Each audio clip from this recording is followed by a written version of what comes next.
Graça e paz, meus queridos, como vocês estão? Ó, o Pastor Raul aqui com mais um review para vocês e hoje eu tô com essa maravilha aqui, com essa obra, Introdução Bíblico-Teológica ao Novo Testamento, do Michael Kruger. Ele é editor, onde tem contribuições de William Barclay, não é o William Barclay, tá? Eu tô falando aportuguesado do escrito, mas William Barclay não é o William Barclay, né? Aquele que a gente sabe que no fim da vida dele, infelizmente, ele apostatou. Então é um teólogo conhecido atual. Então, William Barclay, Robert Caro, Benjamin Glad, Charles Hill, Reggie Kidd, Simon J. como? Kristen Maker, Michael J. Kruger, Bruce Lowe e Guy Prentice Waters, da editora Fiel. É uma obra que me pediram muito e por isso eu vou fazer o review para vocês. É uma obra muito bem-vinda em português, uma introdução bíblico e teológica, então ela vai tratar mais da parte de teologia bíblica. Eu vou falar aqui para você, se você for um pregador, dos usos, entendeu? Para você saber se você precisa dessa obra na tua biblioteca. Bom, olha aqui, ó. Capa dura, uma encadernação normal, porque afinal não é aqueles livros, né? Como eu sempre digo, não é livro para você enfiar debaixo do braço e ficar levando para a igreja. Introdução bíblico-teológica do Novo Testamento, editor Michael Kruger. Ficha catalográfica, aqui o sumário, tá bom? Ó, aqui nós temos um preâmbulo do J. Lincoln Duncan III, a gente vai dar uma olhada. Agradecimentos, abreviaturas, introdução pelo Michael Kruger. E aí vem Mateus, Marcos, Lucas, João. Cada um dos livros é um autor diferente. Cada capítulo ficou a cargo de um autor. O apêndice, o cânon do Novo Testamento, o texto do Novo Testamento, o problema sinótico, tá bem? Aí a gente vem para o preâmbulo. Ao nos aproximarmos dos 500 anos no início da reforma protestante da Igreja Cristã, o Reformed Theological Seminary está entrando no seu 50º ano. O seminário existiu apenas por uma pequena fração desse importante período da história cristã, mas o RTS, Reformed Theological Seminary, teve e continua a ter um papel significativo nessa época em que a teologia reformada desfrutou de uma renovação e de uma influência amplamente reconhecida no mundo cristão. Ou seja, essa moda que está em ser reformado. A gente sabe que ser reformado está tendo um boom muito importante. Está tendo um boom muito grande. O RTS surgiu em uma época em que as principais denominações e seminários estavam administrativamente nas mãos de teólogos moderados, neo-ortodoxos e liberais. Mas a curva de crescimento já estava com os evangélicos, tanto dentro quanto fora da linha principal, enquanto os apparatchik, aqui tem um unzinho grande, a gente vem para a nota, aqui, NT. Apparatchiks são os membros da estrutura do Partido Comunista da antiga União Soviética. Além disso, pode ser um termo usado depreciativamente, como pelego, que são os petistas atuais, entendeu? Depreciativamente, em referência a uma pessoa que trabalhe de forma dedicada e a crítica para a estrutura de uma organização. Ou seja, o ser ignorante, entendeu? Que vai no sentido de não entender do que está se tratando. Enquanto os pelegos denominacionais tentavam manter um status quo que já estava em declínio, um número crescente de cristãos ficava frustrado com educadores teológicos que eram diferentes ou hostis à ortodoxia confessional cristã histórica e despreocupados com o trabalho evangélico da igreja. Aí que tá, queridos. O que eu quero colocar para vocês? A gente está vendo que essa obra surgiu em um momento em que nós vemos estar acontecendo hoje. Então, o RTS surgiu quando o quê? Neo-ortodoxos, liberais, estavam tomando conta da escola de teologia. E hoje nós voltamos a essa situação de uma maneira muito mais ampliada, porque nós temos o liberalismo na maioria das escolas de teologia hoje, até mesmo escolas confessionalmente conservadoras veem pontos liberais perigosos infiltrados, porque o liberal não fica olhando para as aberrações que Ed Renekiewicz, que essas aberrações teológicas falam. Esses aí são os bois de piranha, são aqueles para tirar nossa atenção do que realmente eles estão falando. Quando você vai no Supremo Concílio e alguém pede ordenação feminina, entendeu? Eles são o boi de piranha, porque na realidade o que eles querem é ir aos pouquinhos para conseguir o que eles querem. Infelizmente, na escola teológica brasileira, dá para contar no dedo e sobra muito dedo ainda de escolas que você pode confiar. Aqui no Nascido de Novo, a gente ensina para vocês, aqui no Seminário Nascido de Novo, uma boa teologia histórica, confessional, conservadora, onde aqui não tem negociação com o princípio liberal, tá bem? Se você quiser conhecer nosso seminário, vamos voltar para a obra, né? Porque se você quiser conhecer nosso seminário, link está aqui na descrição e também aqui nesse QR Code da tela. Mas a questão importante que você tem que ver é isso. O RTS, o Reformed Theological Seminary, ele surge para combater os mesmos cânceres da igreja hoje, que nós combatemos hoje. Então, uma obra que vem do RTS, que vem do RTS, entendeu? É uma obra muito bem-vinda para a gente hoje em termos teológicos. Porque se você for ver até editoras, olha o exemplo de Thomas Nelson Brasil. Quanto tempo faz que eu não trago uma obra boa da Thomas Nelson Brasil aqui? Porque eles têm tantas obras boas, confessionais lá fora, mas vivem trazendo coisa desses autores no mínimo duvidosos. Ainda bem que nós temos várias editoras que trabalham com isso. Então essa obra aqui, nesse aspecto, a origem dela é muito boa, é muito positiva. O RTS foi criado para fornecer uma educação teológica robusta, reverente e rigorosa para pastores e líderes de igrejas, particularmente em igrejas presbiterianas e reformadas, mas também de forma mais ampla na família evangélica maior, partindo de um compromisso com a inerrância bíblica, com a teologia reformada e com a grande comissão. Tá bom? Isso daqui é um preâmbulo, ou seja, uma explicação do escopo. Agradecimentos aqui, a lista de abreviaturas. E aí a gente vem a introdução escrita pelo Michael Kruger. Como professores do Reformed Theological Seminary, tanto do passado quanto do presente, todos os colaboradores desse volume dedicaram a maior parte de seus esforços acadêmicos ao longo de muitos anos ao estudo dos 27 livros que formam esse corpus que chamamos de Novo Testamento. O presente estudo foi motivado não apenas pelo desejo de avançar nosso conhecimento pessoal da Palavra de Deus, embora isso seja importante por si só, mas principalmente pelo compromisso de transmitir os frutos que dele derivam para a próxima geração de pastores, líderes missionários e pensadores cristãos.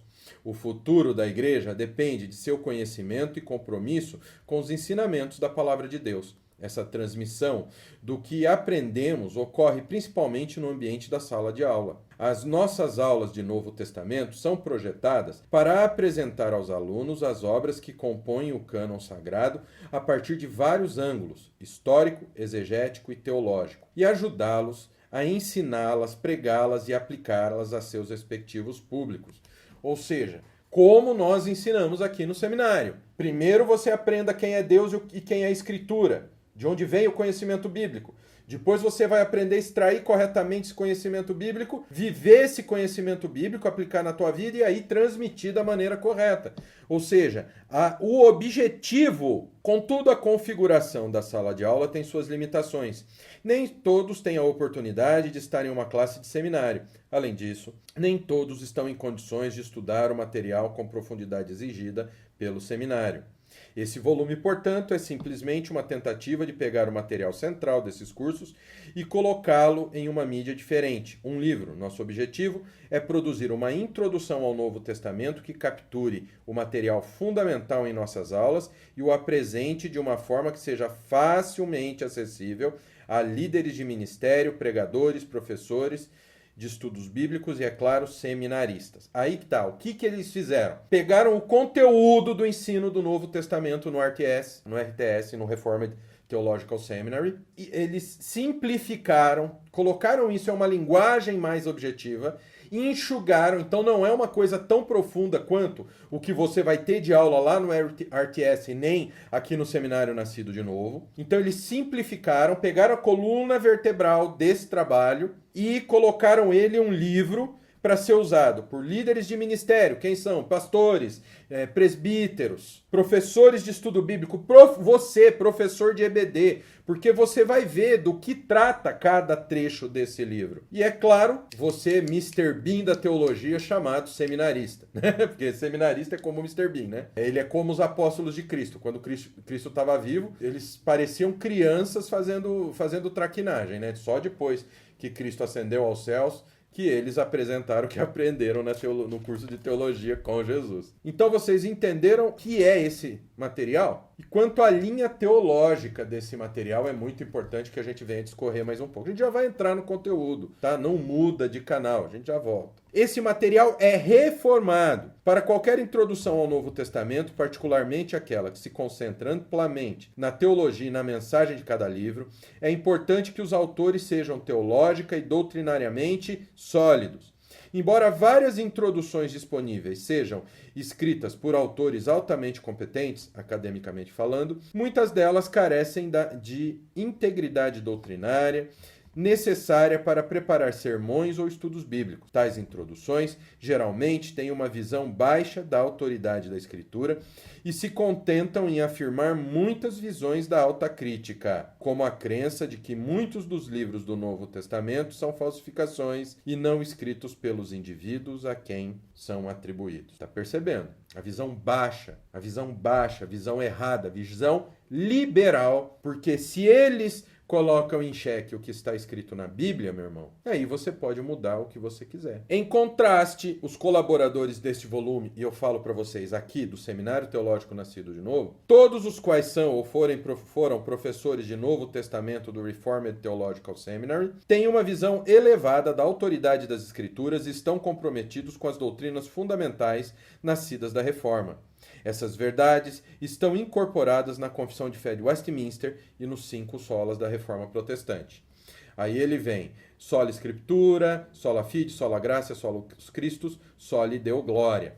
O compromisso de cada um dos colaboradores com a autoridade das Escrituras significa, entre outras coisas, que eles afirmam, é defenderem a autoria tradicional desses livros. Que livros? Do Novo Testamento. A título de exemplo, vejo o excelente capítulo de Simon K. Christemaker sobre 2 Pedro, um livro que os estudiosos críticos veem como forjado por um autor posterior, que finge ser Pedro. Dr. Christemaker rejeita essa abordagem, oferece uma defesa robusta, portanto, baseado em estudo sério, não em método histórico crítico que é um delírio de um retardado febril, tá? Desculpa, tá? Se eu estou usando palavra forte, pessoal. O liberalismo na igreja já ultrapassou todos os limites do aceitável. Defesa robusta do apóstolo Pedro como autor. A reivindicação autoral da carta, ele ressalta, vai muito além da linha de abertura. O autor realmente se apresenta como Pedro ao relembrar a sua presença na transfiguração de Jesus, 2 Pedro 1, 16, 18. Sugerir que o autor não é Pedro significaria que o texto está fazendo uma afirmação falsa, e isto seria inconsistente com uma visão elevada, que teria mais sentido colocar uma visão correta das Escrituras. Porque se eu falo que não é Pedro, e está escrito na Escritura que foi Pedro, olha um erro na Bíblia aí. Tá, então, olha a importância.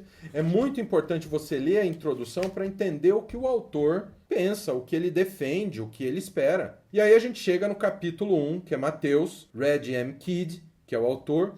Aí a gente começa com uma introdução a Mateus. Dos 4 evangelhos canônicos, Mateus é o único a usar o termo igreja, eclesia, né? E aqui tem os versículos onde usa. Por essa e outras razões, sempre se recomendou o relato de Mateus como especialmente útil para a igreja que Jesus funda nesse evangelho.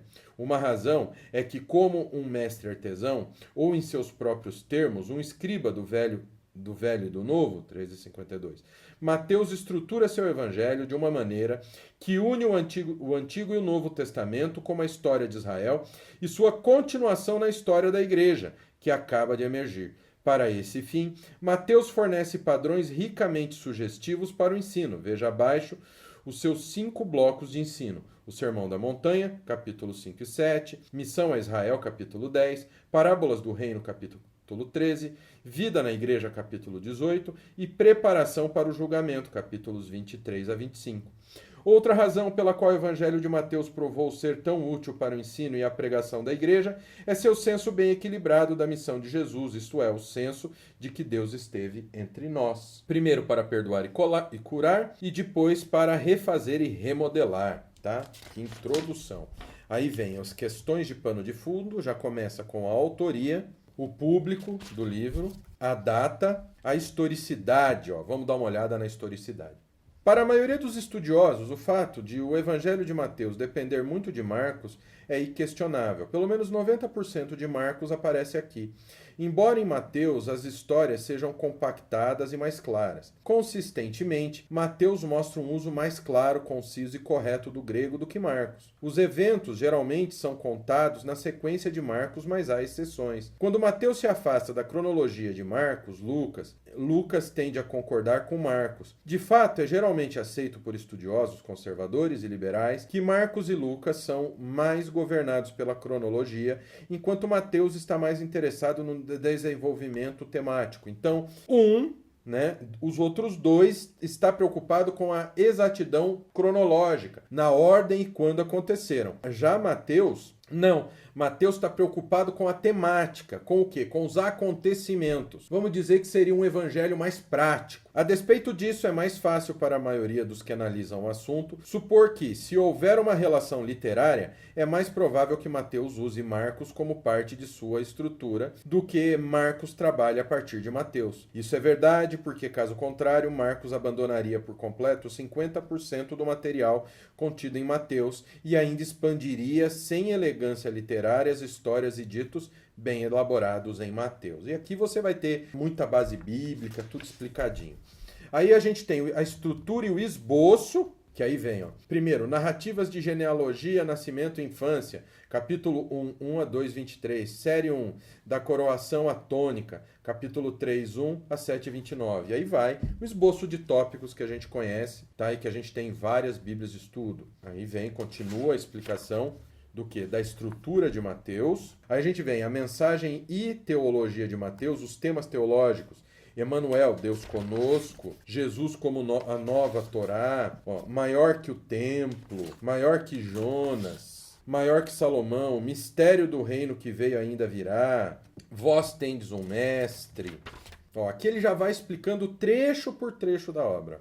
Interioridade, perdão, rigor e flexibilidade no discernimento, fé e obras. Aí vem visão geral da cronologia, narrativas da genealogia, nascimento e infância de Jesus, Mateus 1 e 2. Aí série 1, que aí a gente vai ser regido pelo quê? Pelo esboço de tópicos. Então esses tópicos que estão aqui são os tópicos que vão aparecer, ó. Narrativas da genealogia, nascimento e infância. Narrativas da genealogia, nascimento e infância. Olha, e aí a gente vem com o texto, a gente vem com a introdução e explicação de todas essas divisões do esboço. E no final sempre vai ter uma bibliografia selecionada que não é pequena. Isso daqui, essa parte é só a bibliografia desse capítulo, para você ter uma ideia. É uma obra magnífica, entendeu? É uma obra muito boa, vai ser muito importante para você que é um professor de escola bíblica dominical. Vai te ajudar de uma maneira única, tá? Eu recomendo para você.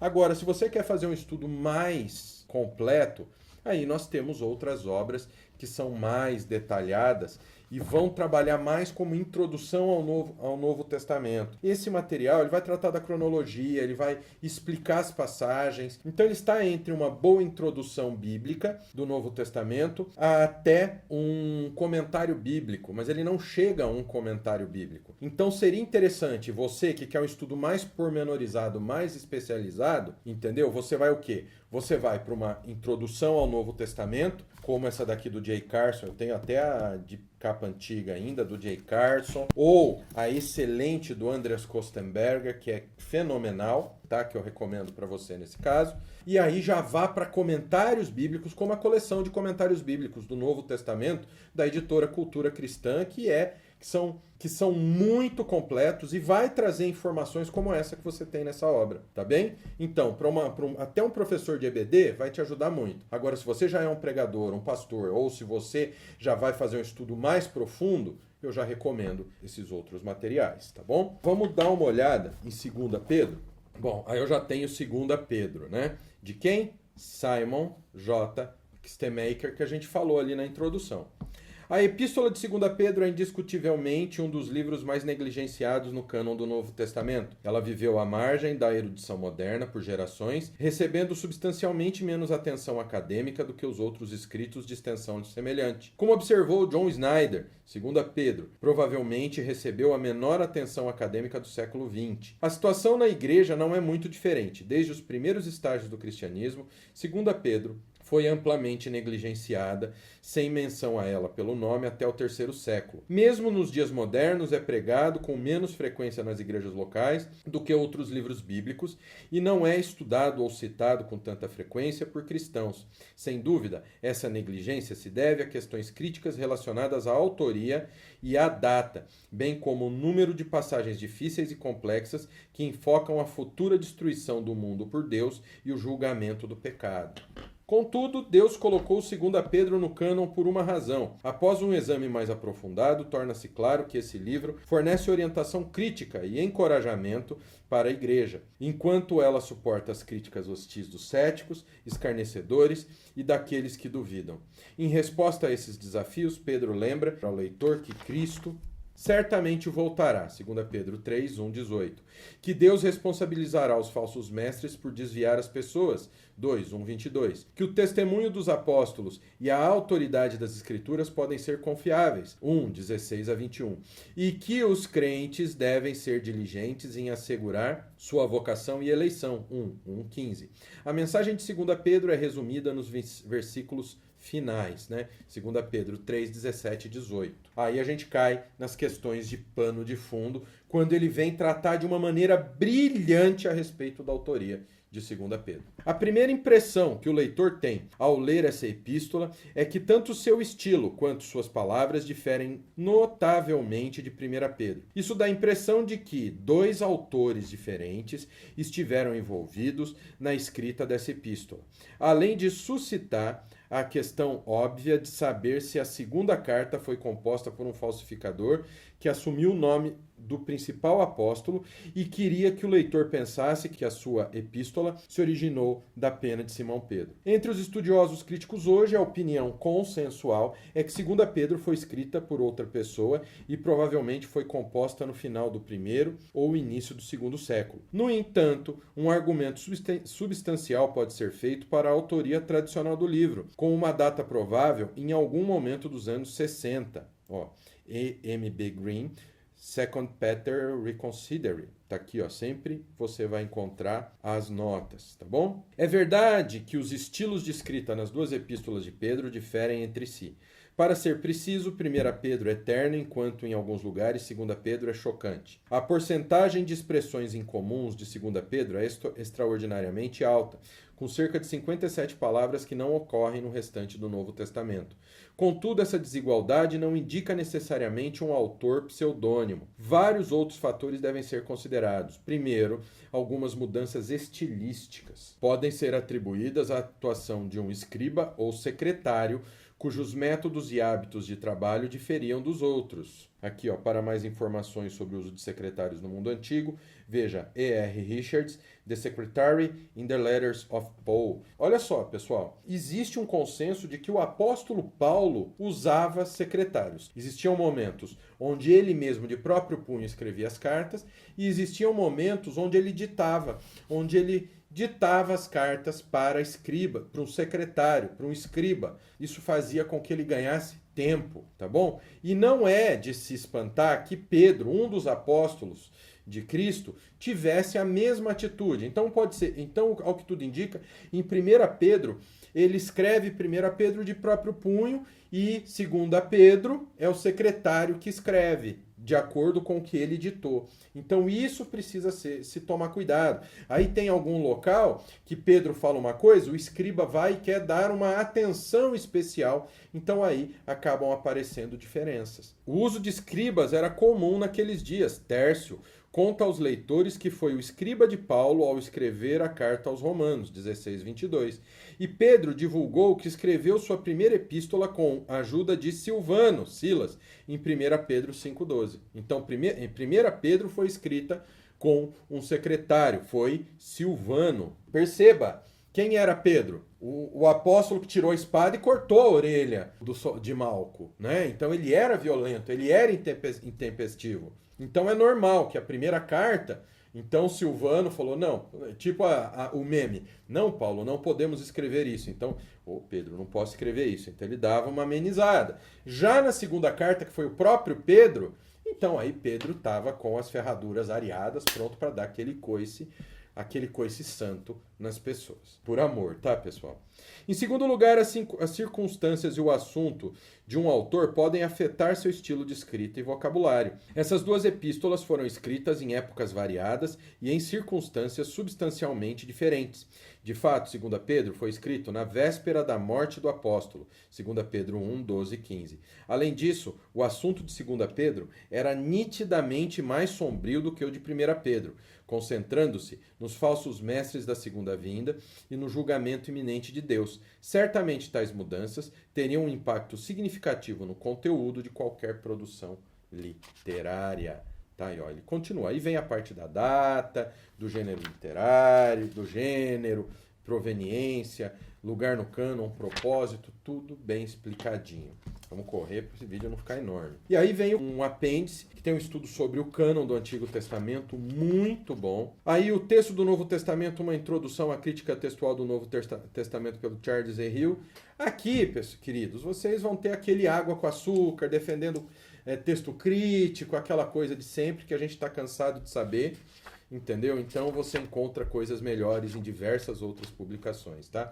Recomendo para vocês o livro do professor Wilbur Pickering, Família 35, e vocês vão entender o que eu estou dizendo. Aí vem o apêndice C, o problema sinótico, um artigo muito bem feito, mas a gente sabe que a introdução feita nesta obra aqui, Introdução do Novo Testamento do Carson, é fenomenal nesse aspecto, tá? Do Good Prentices.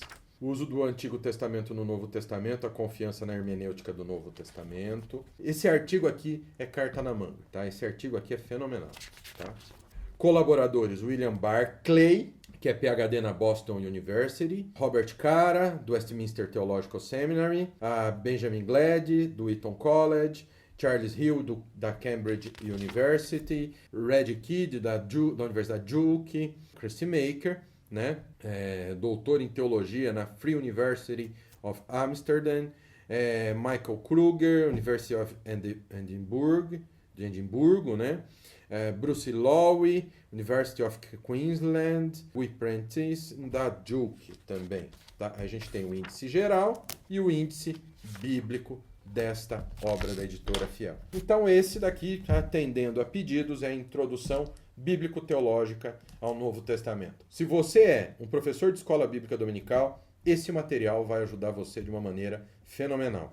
Tá bom? Agora, se você é um pregador, um pastor, até mesmo um seminarista, eu já recomendo que você vá para as introduções tradicionais como a do D.A. Carson ou a introdução do Kostenberger, que são fenomenais, e aí vá para os bons e velhos comentários bíblicos que são bem mais completos naquilo que essa obra trata. Então esse é o review do Nascido de Novo. Espero que vocês tenham gostado. Que Deus abençoe a todos. Fiquem com Deus.